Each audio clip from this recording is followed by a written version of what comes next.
আসসালামু আলাইকুম রহমতুল্লাহি ওয়াবারাকাতুহু। সম্মানিত দর্শক, ভারতের সঙ্গে বাংলাদেশের যে সম্পর্ক, এই সম্পর্কটি একেবারে ঐতিহাসিক জটিলতার মধ্যে পড়েছে। আমরা যখন দেশ বিভক্তির পর 47-এর পর পাকিস্তানের একটি প্রদেশ রূপে ব্রিটিশ ভারত থেকে স্বাধীনতা অর্জন করলাম, ঠিক সেই সময় থেকে ভারতের সঙ্গে আমাদের একটা সম্পর্ক, ডাকুমরার যে সম্পর্ক, সেটা যাচ্ছে। তারপর যখন স্বাধীন হলাম, পরিপূর্ণভাবে স্বাধীন হলাম, স্বতন্ত্র এবং সার্বভৌম রূপে, তখন থেকেও তাদের সঙ্গে আমাদের একটা জটিল সম্পর্ক যাচ্ছে। কখনো ভালো, কখনো মন্দ, কখনো দা, কখনো কুমড়া, কখনো বড় ভাই, কখনো স্বামী, নানা উপাধিতে আমরা ভারতের যে সাম্রাজ্যবাদ, সেই সাম্রাজ্যবাদী যে মনোভাব, তার বিরুদ্ধে প্রতিবাদ করেছি। ভারতের যে সাহিত্য এবং সংস্কৃতির যে বিপ্লব, সেটার বিরুদ্ধে যুদ্ধ করেছি এবং তাদের যে দৃষ্টিভঙ্গি, তার বিরুদ্ধে কিন্তু আমরা রুখে দাঁড়িয়েছি। কিন্তু অবাক করার ব্যাপার হলো যে হাজার বছরের ইতিহাসে জনগণ ভারতকে যেভাবে ঘৃণা করুক না কেন, কিন্তু যারাই শাসন ক্ষমতায় বসেছে, সিংহাসনে বসেছে, তারাই দিল্লির তখত বা দিল্লির যে সিংহাসন, সেই সিংহাসনের প্রতি আনুগত্য প্রকাশ করার চেষ্টা করেছে। এবং এক্ষেত্রে আমরা যারা সাধারণ জনগণ, আমরা সবসময় কিন্তু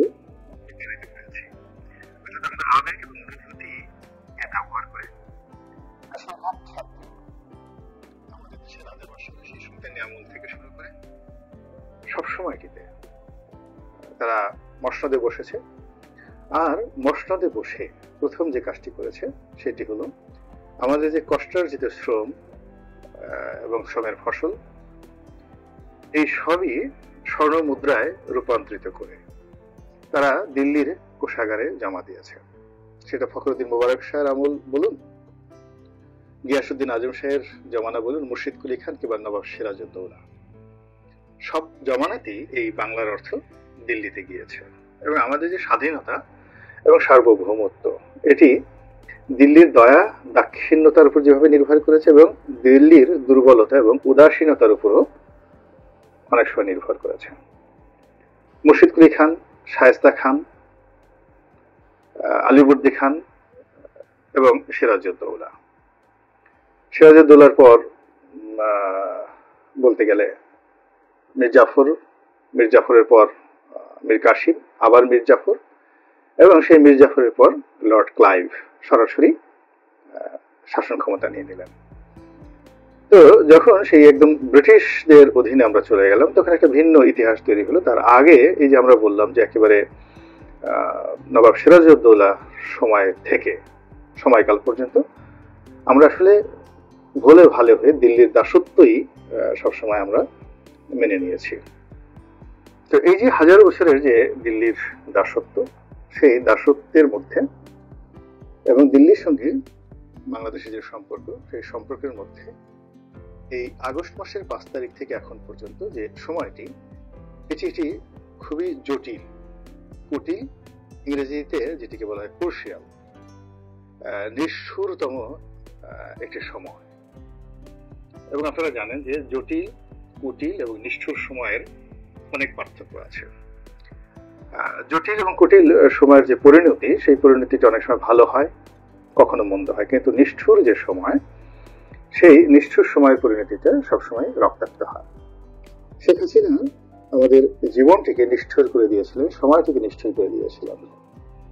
সে আয়নাঘরের মাধ্যমে, বুলেটের মাধ্যমে, গণমাধ্যমের যাকে বলে স্বাধীনতা হরণের মাধ্যমে, বিভিন্ন কালাকানুনের মাধ্যমে তার সেই যে নিষ্ঠুরতা এবং তিনি সময়কে যেভাবে নিষ্ঠুর করে দিয়েছিলেন, তার প্রেক্ষিতে এখন যে একটা রক্তাক্ত ঘটনা ঘটলো বাংলাদেশে, এবং তার প্রেক্ষিতে সবচেয়ে বেশি ক্ষতিগ্রস্ত হয়েছেন তিনি এবং তার ভালোবাসার মানুষেরা, তারা সবাই। তো এই নিষ্ঠুর যে কর্মকাণ্ড এবং নিষ্ঠুর যে সময়, ওটি নিষ্পত্তি হয়, এটি আরো বেড়ে গিয়েছে। ভারতের সঙ্গে আমাদের এখনকার যে সম্পর্ক, এটি কোনো কূটনৈতিক জটিলতা নয়, কূটনৈতিক সমস্যা নয়, এটি বলতে গেলে একটা নিষ্ঠুর সমস্যায় পরিণত হয়ে গিয়েছে। বাংলাদেশের যারা কর্তা ব্যক্তি এই মুহূর্তে রয়েছেন, তারা প্রাণান্ত চেষ্টা করছেন ফম্বি দিয়ে তম্বি দিয়ে কথাবার্তা বলে ভারতকে এক হাত নেওয়ার জন্য। কিন্তু বাস্তবে আমরা কি ভারতের যে আগ্রাসন, অর্থনৈতিক আগ্রাসন, সামরিক আগ্রাসন, ভারতের যে সক্ষমতা রয়েছে সেটির মোকাবেলা করার মতো আমাদের সামরিক শক্তি আছে, গণতান্ত্রিক শক্তি আছে, কিংবা আমরা এই সরকারের অধীনে একটি সম্মিলিত, যেটাকে বলা হয় বিপ্লবের মাধ্যমে আমরা ভারতীয় বাহিনীর বিরুদ্ধে দাঁড়াতে পারবো, এই অবস্থাতে আমরা আছি কিনা, বা আমাদের মধ্যে এই মুহূর্তে ওইরকম কোনো নেতৃত্ব রয়েছে কিনা যে নেতৃত্ব দিয়ে আমরা ভারতের যে আগ্রাসন, সে আগ্রাসন বন্ধ করে দিতে পারি। ইতিমধ্যে এই যে কথাগুলো বললাম এর মূল কারণ হলো যে আপনারা লক্ষ্য করছেন যে সীমান্তে নিদারুণ একটি অস্পষ্টতা এবং একটি যাকে বলা হয় দুর্বোধ্য সময় যাচ্ছে। সীমান্তের ওপারে এমন কিছু ঘটনা ঘটছে ভারতীয় ভূখণ্ডে যেগুলো ভারতও ঘটাতে পারে, ইচ্ছা করে ভারত ঘটাতে পারে। বাংলাদেশের যে কোনো একটা বিষয় তারা ইন্টারভেন করার জন্য, নাক গলানোর জন্য তারা ওসিলা খুঁজতে পারে। এই যে মণিপুরে যে সাম্প্রতিক সময় সন্ত্রাস হলো, সেখানে কুকি বিদ্রোহীরা যেভাবে সাবেক একজন যাকে বলা হয় মুখ্যমন্ত্রীর বাড়িতে আক্রমণ চালালো, যেভাবে গ্রেনেড ব্যবহার করলো, যেভাবে তারা ড্রোন ব্যবহার করলো, এবং যেভাবে আরো খুব ভারী ভারী যুদ্ধাস্ত্র যেগুলো সাধারণত আফগানিস্তানে ব্যবহার করা হয়, তালেবানরা ব্যবহার করেছে, তো সেইগুলো রকেট, মানে যেগুলোকে রকেট লঞ্চার বলা হয়, তো সেই রকেট লঞ্চার ব্যবহার করার যে ঘটনা ভারতীয় সেই বিদ্রোহীদের মধ্যে, এটা নজিরবিহীন ঘটনা। তো সেই রকেট লঞ্চার ব্যবহার করে মণিপুর এখন রীতিমতো অশান্ত এবং জ্বলছে। এবং এই ঘটনা যখন মণিপুরে ঘটলো তার কয়েকদিন আগে আমরা ভারতের যে প্রতিরক্ষা মন্ত্রী রাজনাথ সিং তার একটি বক্তব্য, যে বক্তব্য তিনি বাংলাদেশকে ইন্ডিকেট করে ভারতীয় সেনাবাহিনীকে যুদ্ধের প্রস্তুতি নেওয়ার জন্য তিনি নির্দেশ দিয়েছেন। সরাসরি বাংলাদেশকে তিনি বলেননি, কিন্তু তিনি যেভাবে ইন্ডিকেট করেছেন তাতে স্পষ্টতই যে বাংলাদেশের সঙ্গে একটি যুদ্ধাবস্থা যদি তৈরি হয়ে যায় সেক্ষেত্রে ভারতীয় বাহিনীকে তিনি যুদ্ধের প্রস্তুতি নেওয়ার জন্য নির্দেশ দিয়েছেন। এটি ভারতের পক্ষ থেকে খুবই গুরুত্বপূর্ণ।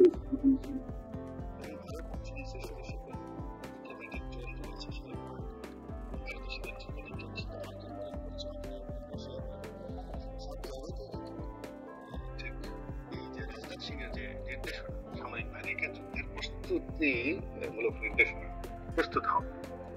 It's not a political dialogue, it's a command. প্রতিরক্ষা মন্ত্রীর পক্ষ থেকে কমান্ড। এটা যদি মমতা ব্যানার্জি বলতেন, ইভেন কোনো সংসদীয় কমিটিতে বা কোনো রাজনীতির ময়দানে যদি নরেন্দ্র মোদীও বলতেন, সেটাকে পলিটিক্যাল বক্তব্য মনে করা হতো। কিন্তু যখন সেনাবাহিনীর সঙ্গে বৈঠকে, ভারতীয় ইন্ডিয়ান আর্মির সঙ্গে বৈঠকে যখন তাদেরই প্রতিরক্ষা মন্ত্রী রাজনাথ সিং যখন এরকম একটা নির্দেশনা দেন, ইটস অ্যান অফিসিয়াল অর্ডার, এবং অলরেডি সেই অর্ডার অনুযায়ী কিন্তু আমাদের যে সীমান্ত সংলগ্ন যে সকল রাজ্য রয়েছে সেখানে যে মিলিটারি বেজগুলো রয়েছে, সেই মিলিটারি বেজে রেড অ্যালার্ট জারি করা হয়েছে। এবং এই রেড অ্যালার্টের প্রেক্ষিতে হতে পারে, নাও হতে পারে, অন্য কোনো কারণ হতে পারে, কিন্তু আমেরিকাও বাংলাদেশকে লাল তালিকাভুক্ত করেছে। It's a dangerous thing. Doctor Mohammad ইউনূসের সঙ্গে আমেরিকার সম্পর্ক দহরম মহরম ইত্যাদি আমরা অনেক কিছু জানি এবং আমরা শুনি এবং আমরা স্বপ্নও দেখি। আমাদের দেশের মানুষ বেশিরভাগই কল্পনা করতে পছন্দ করে, স্বপ্ন দেখে পছন্দ করে, এবং মানুষদের মধ্যে কিন্তু ইতিবাচক চিন্তা ভাবনাই বেশি। তো ডক্টর ইউনূসকে নিয়ে আমাদের যে স্বপ্ন, সেই স্বপ্নের উপর আমেরিকার যে লাল তালিকা, সেই লাল তালিকাটি এই মুহূর্তে অনেকটা চপেটাঘাত। এরপর আমাদের স্বপ্নের মধ্যে আরো যে জিনিসগুলো হচ্ছে সেটা হলো, আমরা পারলে কালকেই তিস্তা নদীর যে ভাটি, সেই ভাটিতে আমরা বাঁধ নির্মাণ করে ফেলি। আমরা পারলে এখনই ডক্টর ইউনূসকে প্রধান সেনাপতি করে আমরা সেই নরেন্দ্র মোদীর বিরুদ্ধে সেই কূটনৈতিক যুদ্ধ আরম্ভ করে আজকেই আমরা আমাদের পানির তিস্তার যে ন্যায্য হিস্সা সেটা আমরা আদায় করে নিয়ে আসি। আমাদের মধ্যে এমন একটা ভাব চলে এসেছে, অনেক বিশেষ করে তরুণ তুর্কি যারা, তারা ডক্টর মোহাম্মদ ইউনূসের বিভিন্ন বক্তব্য হয়তো তিনি বলেছেন, হয়তো তিনি বলেননি, সেগুলো নিয়ে আমরা খুব উৎসাহিত। যেমন আমাদের স্বরাষ্ট্র উপদেষ্টা তিনি বলেছেন যে সীমান্তে পিঠ দেখানো চলবে না বিজেপিকে। এবং পিঠ দেখানো মানে কি, বুক দেখাতে হবে, তাদের সঙ্গে যুদ্ধ করতে হবে। এই কথা এখানে তরুণ তুর্কিদের শরীর এবং মনে অনেকটা আগুন ঢেলে দিয়েছে। এরপর ভারতের যে পিটিআইয়ের সঙ্গে যে সাক্ষাৎকার ডক্টর মোহাম্মদ ইউনূসের, এবং সেই সাক্ষাৎকারে তিনি শেখ হাসিনা নিয়ে যে সকল কথা বলেছেন, ভারতকে ইঙ্গিত করে যে সকল কথা বলেছেন, সেটা ভারতে খুবই নেতিবাচক প্রতিক্রিয়া তৈরি করেছে বটে, কিন্তু আমাদের দেশে যারা তরুণ তুর্কি তাদের মধ্যে ভীষণ রকমের একটা মানে এটাকে কি বলবো, জোশ, একটা ভীষণ রকম জোশ তৈরি করে ফেলেছে যে না, নেতা তো যদি কাউকে হতে হয় তাহলে ডক্টর ইউনূসের মতোই হতে হয়। এই বয়সে তিনি যেভাবে হুঙ্কার দিলেন তাতে দিল্লির মসনদ কাঁপছে। তো এই যে আমাদের যে আবেগ এবং আমাদের যে অনুভূতি, তার বিরুদ্ধে যে রাজনাথ সিংহের যে যুদ্ধের হুমকি, এটি আগামী দিনগুলোতে কিভাবে আমাদের রাজনীতিতে ইতিবাচক বা নেতিবাচক প্রতিক্রিয়া তৈরি হবে। সর্বশেষ যেটা আমরা দেখলাম, এনডিটিভির একটা সাক্ষাৎকার দেখলাম, জনৈক ভারতের খুব পলিটিক্যাল অ্যানালিস্ট, নাম করা পলিটিক্যাল অ্যানালিস্ট, আমার প্রায় এনডিটিভির সঙ্গে তিনি কন্টিনিউয়াসলি 35 মিনিট এক্সক্লুসিভ সাক্ষাৎকার দিয়েছেন। তো ভারতে এনডিটিভিতে 35 মিনিট এক্সক্লুসিভ সাক্ষাৎকার নিতে পারেন বা নেওয়া হয়, তিনি আর যা হোক না কেন আমার মতো সাধারণ সেই বিশ্লেষক নন, তিনি ভারতের ওইরকম একটা থিঙ্ক ট্যাঙ্ক। তো তার যে বক্তব্য, সে বক্তব্য হলো যে শেখ হাসিনাকে ভারত গ্রহণ করেছে এবং শেখ হাসিনাকে বাঁচিয়ে রাখা ভারতের ইজ্জতের ব্যাপার, সম্মানের ব্যাপার, এবং শেখ হাসিনার পক্ষ অবলম্বন করা, তাকে রিল্যাক্স মুডে রাখা, এটা ভারতের পররাষ্ট্র নীতির প্রধানতম লক্ষ্য। এবং এই কাজটি ভারত যে প্রথম করেছে তা নয়, তারা দালাই লামার সঙ্গে করেছে, নাজিবুল্লাহ যে আফগানিস্তান নাজিবুল্লাহ ছিলেন তার পরিবারের সঙ্গে করেছে, এবং শুধু করেনি, পরবর্তীতে ট্রাভেল পাস দিয়ে দালাই লামা এবং নজিবুল্লাহর যে ফ্যামিলি তাদেরকে সারা দুনিয়া ঘোরার সুযোগ দিয়েছে এবং তাদের যে পলিটিক্যাল অ্যাক্টিভিটি এগুলো করার সুযোগ দিয়েছে। তো সেক্ষেত্রে শেখ হাসিনার ক্ষেত্রেও অতীতের যে সকল দালাই লামা বা আফগানিস্তানের যে নজিবুল্লাহ তার পরিবারের সঙ্গে ভারত যা করেছে তার সে অনেক বেশি করা হবে শেখ হাসিনা এবং তার পরিবারের যাকে বলা হয় সঙ্গে। এই ধরনের একেবারে ভারতীয় অ্যানালিস্টরা এই ধরনের কথাবার্তা তারা বলছেন। এবং তাই যদি হয় তাহলে আমরা যারা এখানে আবেগ দেখাচ্ছি, এই আবেগের জায়গা থেকে বের হয়ে আমাদের বিবেককে জাগ্রত করতে হবে এবং আমাদের যতটুকু শক্তি এবং সামর্থ্য রয়েছে সেই সামর্থ্য অনুযায়ী বাস্তব কথা বলতে হবে এবং বাস্তব চিন্তা করতে হবে। এবং এই মুহূর্তে ভারতের যে আগ্রাসন, সেই আগ্রাসন থেকে যদি আমাদের বাঁচতে হয় তাহলে আসলে জনমত ছাড়া আমাদের আসলে এই মুহূর্তে কোনো রকম শক্তি নেই।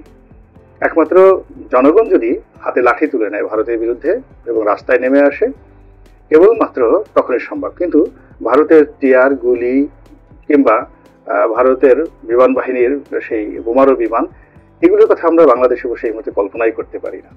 এই কারণ হলো যে আমরা খুব রাতারাতি অনেকে হয়তো খুব আবেগ দেখাচ্ছি, কিন্তু এই কয়দিন আগে মানে আমাদের যারা অনেক মহাবীর আমাদের দেশের ইদানিংকাল বের হয়ে এসে তারা অনেক বীরত্ব দেখাচ্ছে। তো তারা শেখ হাসিনার মানে ভয়াকার হা উচ্চারণ করবে এবং সে হায়ের সঙ্গে একটা বাজে শব্দ উচ্চারণ করবে। এই ক্ষমতা 4 তারিখ পর্যন্ত এই বাংলাদেশে কারো ছিল না। আমরা যারা 2-1 আছি এই বাংলাদেশে, আমি আছি, ফরহাদ মাজার সাহেব আছেন, তারপর এই তো ফরহাদ মাজার সাহেব, এরকম আরো 2-4 জন হাইয়েস্ট এরকম যাদের কথাবার্তা বলেছেন। আর বিদেশ থেকে যারা বলেছেন তারা তো নিরাপত্তা রাখতে এখনো বলতে পারছেন, আগেও বলতে পারছেন। কিন্তু বাংলাদেশে বসে শেখ হাসিনার ক্ষমতা নিয়ে, বঙ্গবন্ধুর পরিবার নিয়ে আপনি দেখেন তো একটা ভিডিও ফুটেজ বা একটা ফেসবুক স্ট্যাটাস ওরকম কার আছে এখন যারা বড় বড় সাহসী কথাবার্তা বলছেন। 2 নম্বর হলো যে এই হারুন, ভাতের হারুন আমরা গালাগালি করছি এবং হারুনকে নিয়ে বিভিন্ন রকম অশ্লীল শব্দ বলছি, কিন্তু এই হারুনের ভয়ে আমাদের দেশের যে বড় বড় মানুষ কিভাবে থরথর করে কাঁপতো। এমনকি এই যে 6 জন সমন্বয়কে ধরে নেওয়া হলো, তো 6 জন সমন্বয়কে ধরে নেওয়ার পর তাদেরকে ভাতের টেবিলে বসে খাওয়ানো হলো। তারা বিবৃতি দিলেন, লিখিত বিবৃতি দিলেন যে তারা স্বেচ্ছায় সেখানে আছেন, নিরাপত্তা চেয়েছেন। তাদের পরিবার পরিজনকে ডেকে নেওয়া হলো, তারাও বাইরে এসে হাসি মুখে বললেন যে না, তারা ভালো আছে ইত্যাদি ইত্যাদি। তো বুঝেন যে হারুনের চাপ সেখানে কোন পর্যায়ে ছিল। তো এখন ওই ডিবি অফিসে কিন্তু অনেককেই নিয়ে যাওয়া হয়েছে। আমাকে নিয়ে যাওয়া হয়েছে 2013 সনে, সম্মানের সাথে বলা হয়েছে কিছু না, শুধুমাত্র সালমান এফ রহমান সাহেবের সঙ্গে সম্পর্কটা একটু স্বাভাবিক করা, বিনিময়ে কি চান সবকিছু দেওয়া হবে। তো আমরা তো কোথাও লিখিত দেইনি, বা আমরা তো সেই ওই আমলে মানে এমপি হয়ে জেলের ভাত খেয়েছি বা জেলে গিয়েছি, কিন্তু আমরা তো ওই ডিবি অফিসের সঙ্গে কখনো নেগোসিয়েশন করিনি। কিন্তু দেখা গেল যে শেখ হাসিনার ভয়ে এখন ওই ডিবি অফিসে কে না কাণ্ড করেছেন, বড় বড় নেতাকে ধরে নিয়ে মাথা ফাটিয়ে দিয়ে তারপরে আবার তাদেরকে ভাত খাইয়ে ছবি তুলে পাঠিয়ে দেওয়া হয়েছে। এরকম ঘটনা ঘটেছে। এইগুলো বাস্তবতা, দিস ইজ দ্য রিয়েলিটি, যে আমরা আসলে কিভাবে ভয় পাই, আমরা কিভাবে ভয় পাই। তো সেই ক্ষেত্রে বাংলাদেশের পুলিশ আমাদের ভাই, আমাদের বন্ধু, আমাদের আত্মীয়, বাংলাদেশের আর্মি আমাদের ভাই বন্ধু আত্মীয়, এখানে ডিজিএফআই, এখানে এনএসআই, এখানে ছাত্রলীগ, এখানে যুবলীগ, যাকে যাই বলি না কেন, এটা তো আমাদেরই এই ভূখণ্ডের মানুষ। তাদের ভয় যেখানে আমরা কম্পমান, সেখানে বিদেশি শক্তি আমাদেরকে সেই যদি আক্রমণ করে, সেক্ষেত্রে আমরা আসলে তার জন্য কতটা মানসিক প্রস্তুতি আমরা নিয়েছি সেটা আগে জানতে হবে, বোঝার চেষ্টা করুন। যে পাকিস্তানি আর্মি 1971 সনের, মানে কষ্টও লাগে হাসিও পায়, তো 7.5 কোটি বাঙালি, খুবই দরিদ্র বাঙালি। তো পাকিস্তান আর্মি 25 তারিখে রাত্রে আমাদের রাজারবাগ পুলিশ লাইনে হামলা চালালো এবং ঢাকার কয়েকটি এলাকাতে ব্লকে, বেশি না অল্প কয়েকটি এলাকায়, তার মধ্যে জগন্নাথ হলে তারা তাণ্ডব চালালো। এই ঘটনায় বঙ্গবন্ধু সে আত্মসমর্পণ করে তিনি গ্রেপ্তার বরণ করে চলে গেলেন, তার বিরুদ্ধে যেন আবার রাষ্ট্রদ্রোহ মামলা না হয়। আর এই বাংলাদেশ থেকে প্রায় 1.5 কোটি লোক উইদিন 7 days সীমান্ত পাড়ি নিয়ে তারপর তারা কলকাতা আগরতলায় তারা চলে গেল, সীমান্ত খুলে দেওয়া হলো। প্রায় 1.5 কোটি মানুষ, ভারত বলে 2 কোটি, আমরা 1 থেকে 1.5 কোটি বলি। এর মধ্যে দেখেন এমন বুড়ো মানুষও আছে, বুড়িও আছে, যাদের বয়স 80 বছর পার হয়ে গেছিল।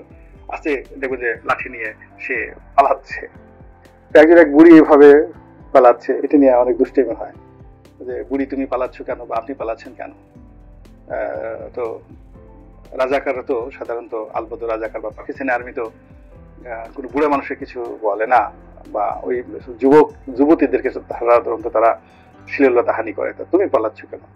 তো সে বলতেছে যে আর্মিতে কি বুড়া মানুষ নাই। আপনি বোঝার চেষ্টা করেন যে এই হলো আমাদের দেশের যে ঘটনা। যাই হোক, এখন এই যে ভারত যা কিছু করছে, এটাকে নিয়ে আমার ব্যক্তিগত অনুরোধ সকলের প্রতি যে এটি নিয়ে আমাদের মধ্যে যারা মিলিটারি এক্সপার্ট রয়েছেন, সাবেক সামরিক কর্মকর্তা রয়েছেন, বর্তমান রয়েছেন, এগুলো নিয়ে খোলামেলা আলোচনা হয়েছে। পলিটিক্যাল অ্যানালিস্ট যারা রয়েছেন, ইকোনমিস্ট যারা রয়েছেন, যারা ভারতের যে কোনো সম্ভাবনাময় নিষ্ঠুরতাকে মোকাবেলা করার জন্য আমরা সর্বোচ্চ কি প্রস্তুতি নিতে পারি, সেই প্রস্তুতি নিয়ে যদি আমরা এগিয়ে থাকি তাহলে ভারত ভয় পাবে, অন্যথায় আমরা ভয় পেয়ে যাব। আল্লাহ আমাদের সবাইকে হেদায়েত দান করুন এবং হেফাজত করুন। আসসালামু আলাইকুম ওয়া রাহমাতুল্লাহি ওয়া বারাকাতুহু।